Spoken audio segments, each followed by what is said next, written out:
Έλα, πείτε ένα γεια όλη την κάμερα. Άντε να είμαστε, γεια. Και εδώ είμαστε λίγα μέτρα πριν την κορυφή Αρβανίτης στα 2023 μέτρα, στα Πιέρια.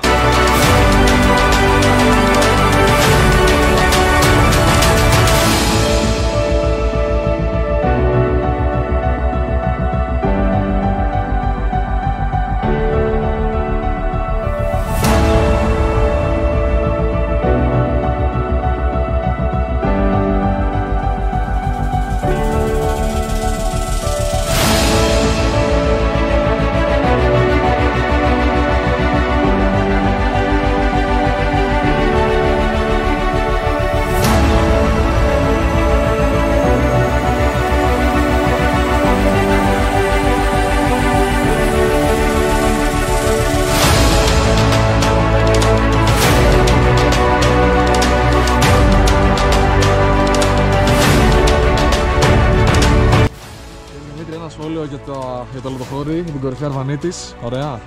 Είναι πολύ ψηλά και πολύ ωραία εδώ. Πιάσαμε 2.000 μέτρα. Πολύ ψηλά για μένα. Δεν έχω ξανά. Ρεκόρ είναι. Ρεκόρ στους μέτρους. Τότε λέμε και σανότερα. Ευχαριστώ πολύ. Τέλεια. Και εδώ η θέα. Τέλεια, μακάρι. Απέναντι βλέπουμε τον Όλυμπο. Πολύ ωραία θέα. Καλός ο Όλυμπος. Απέναντι. Πολύ ωραία, το βλέπω και εγώ. Φανταστικός ο Όλυμπος εδώ πέρα. Και εδώ βλέπουμε τον κύριο Χρήστο Μεφέ, τον Όλυμπο. Ωραία, απέναντι. Εδώ πίσω. Δεν το βλέπεις, εδώ πίσω. Ποιον Όλυμπο?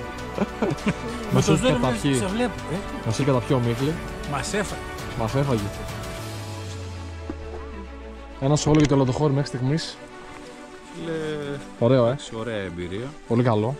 Δεν ξέρω, δεν κατάλαβα πότε πέρασε η ώρα. Πολύ ωραίο, πολύ ωραίο. Αρκετή ομίχλη βέβαια. Ναι. Θα ήθελα να μην υπάρχει. Την άλλη φορά να μιλήσει με τον Θα από το πάνω. κανονίσουμε, να το το πείσετε. Εντάξει, δεν είναι κατάσταση αυτή. Εννοείται.